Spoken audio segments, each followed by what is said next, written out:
Կենտրոնի եթերը շարունակում է անցուդարձը, եկել ենք միասին ու կարճ ամփոփելու օրվա կարևոր իրադարձությունները Հայաստանից ու աշխարհից։ Բարի երեկո։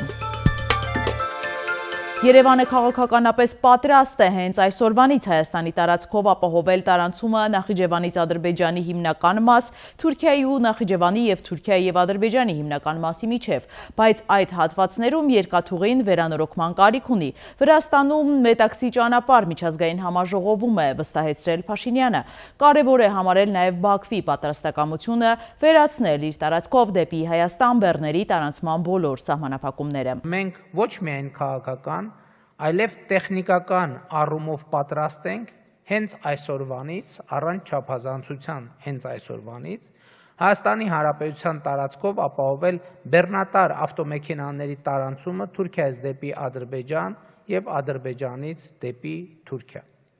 Հայաստանի տարածքում թե ճանապարհները, թե սահմանային ենթակառուցվածքները պատրաստ են սրա համար Մարգարա, Եղեգնաձոր, Սիսիան, Գորիս երթուղով։ Քաղաքական առումով մենք պատրաստ ենք նույն կերպ ապահովել Նախճեվանի ինքնավար հանրապետությունից դեպի Ադրբեջանի հիմնական մաս և հակառակ ուղղությամբ տարանցումը Հայաստանի տարածքով, բայց տեխնիկապես դեռևս պատրաստ չենք ենթակառուցվածքների բացակայության պատճառով։ Քաղաքական առումով պատրաստ ենք նաև երկաթուղային տարանցում ապահովել Թուրքիայի և Նախճեվանի ինքնավար հանրապետության միջև, ինչպես նաև Թուրքիայի և Ադրբեջանի հիմնական մասի միջև, բայց այդ հատվածներում երկաթուղին նորոգման կամ վերակառուցման կարիք ունի։ Համոզված եմ և վստահ եղեք, այս տեխնիկական հարցերը նույնպես 2-3 տարվա ընթացքում կլուծվեն։ Սահմանափակումները վերացնելով Ադրբեջանը նպաստել է վստահության վերականգմանը, սա էլ Ադրբեջանի վարչապետ Ալի Ասադովի պնդումն է նույն համաժողովում։ Ադրբեջանի և Հայաստանի խաղաղության օրակարգի համաձայնություններն ըստ նրա պատմական նշանակություն ունեն, տարածաշրջանում կայուն գործակցություն են ապահովելու։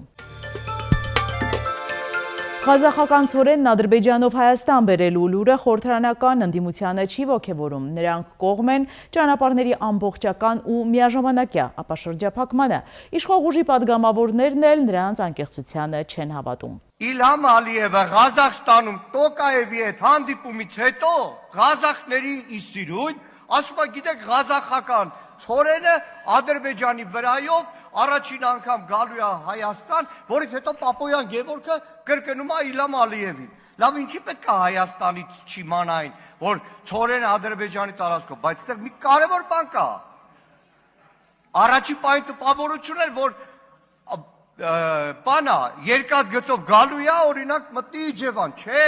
գալու է, հասնելու է այլ Վրաստան, Վրաստանով մտնելու է։ Այդ դիվերսիֆիկացիա, որ ասում եք, դիվերսիֆիկացիայով ցորեն կարայինք բերենք Ուկրաինայից, Ռուսաստանից, այստեղից, այնտեղից, բայց էլի գալու էր մտնել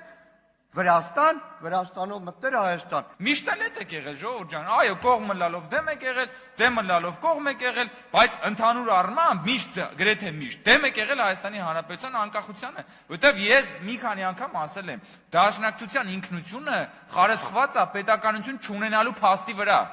որպեսզի դուք անվերջանալիորեն ազատագրական պայքարի մեջ լինեք։ Հենց որ ազատագրում եք ունենում եք պետություն, դաշնակցությունը փլվում, ասում են, բայց մի րոպե, բա հիմա ինչ ենք անելու, պարապենք մնալու։ Հետևաբար պետք է հետ գաք ու պետություն չլինի, որ էլի դուք շարունակեք ազատագրվել, գնաք Սփյուռքից փող հավաքեք, որպեսզի փող բանանեք, տանեք, կամավորական ջոկատներ կազմեք, այդ փողի կեսն էլ դնեք ձեր ջեբը։ Ու հետո էլ Արարատին նայեք ու լացեք, էս է։ Ինչ է նախատեսում իշխանությունը Կիրակի Հովանավանքում Նիկոլ Փաշինյանը հայտնել էր, որ մասնակցելու է Կարգալույց քահանայի մատուցած պատարագին։ Իսկ ահա Ալեն Սիմոնյանը նախկին քահանա Հայր Արամի այժմ Ստեփան Ասատրյանի պատարագին չի մասնակցելու, ուրիշ գործեր ունի։ Նիկոլ Փաշինյանն ասել է, որ Կիրակի օրը մասնակցելու է Հովանավանքում Ստեփան Ասատրյանի պատարագին, դուք ևս մասնակցելու եք։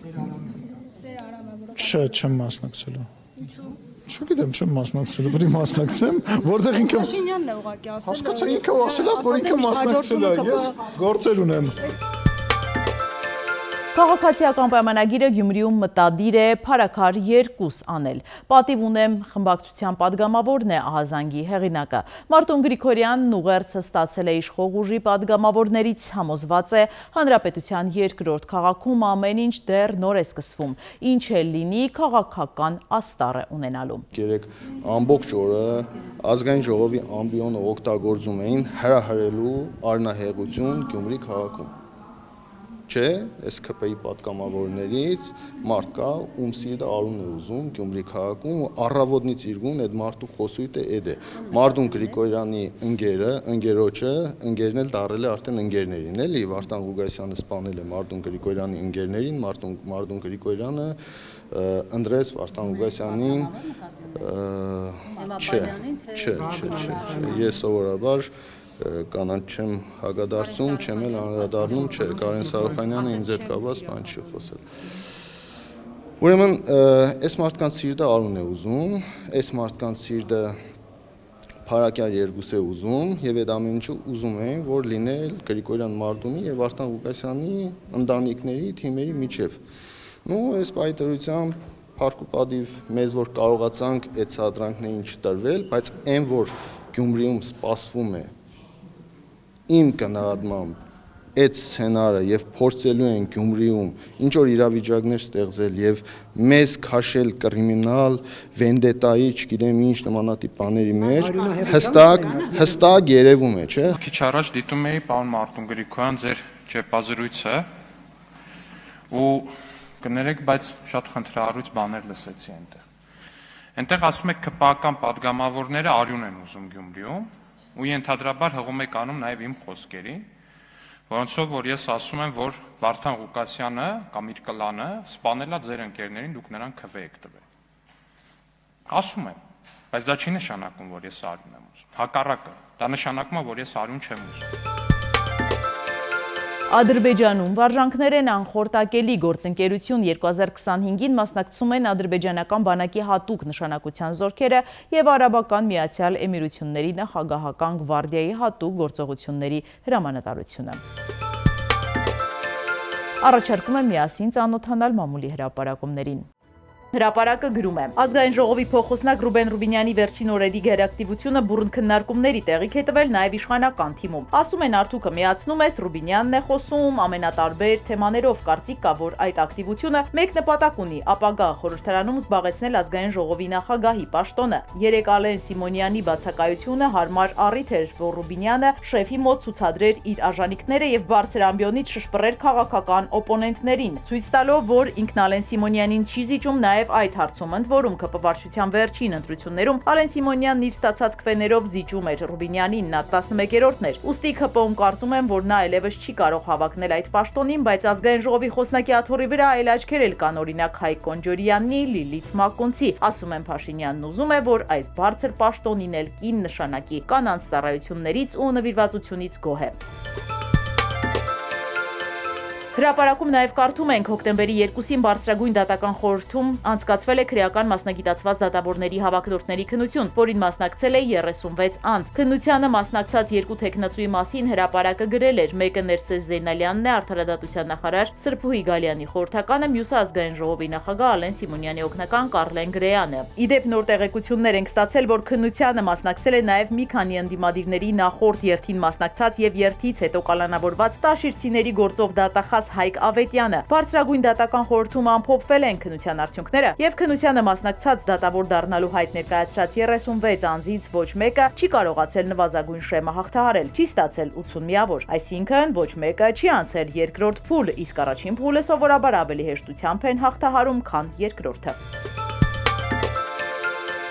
Ժողովուրդը գրում է, Երևանից Երևանում մեկնարկել է ակադեմիական քաղաք Հայաստան գիտելիքի միջազգային ֆորում միջոցառումը, որի կարևորությունը ըստ ամենայնի հասկանում է միայն վարչապետ Նիկոլ Փաշինյանը։ Միջոցառմանը մասնակցել են Հայաստանի նախագահ Վահագն Խաչատուրյանը, ԿԳՄՍ նախարար Ժաննա Անդրեասյանը, ինչպես նաև Վրաստանի եւ մի շարք այլ երկրների կրթության ու գիտության ոլորտների նախարարներ։ Պանելային քննարկումների ժամանակ այնուամենայնիվ միջազգային պատվիրակները, որոնք եկել են ստուգելու Հայաստանի գիտության նոր մայրաքաղաքի կարգավիճակը, վայելել են Հայաստանը, նրանց հրավիրելու, դիմավորելու կեցության եւ ճանապարհածախսը հոգացել է կառավարությունը։ Երկօրյա միջոցառման համար ծախսվել է մոտ 159.4 միլիոն դրամ, ինչը կազմում է գրեթե 421,000 $։ Մեկ ելույթի համար պարզապես խոսքի ու բառերի դիմաց հյուրերին վճարվել է 400-ից 600 հազարական դրամ, Լոնդոնից 8 մասնակից է ելույթ ունեցել, որոնց վճարվել է 4.8 միլիոն դրամ։ Ուգանդայում ավտոբուսի վթարից 63 մարդ է մահացել, ավտոբուսները փորձելով վազ անցել մեկը մյուսին հայտնվել են հանդիպակաց երթևեկելի մասում։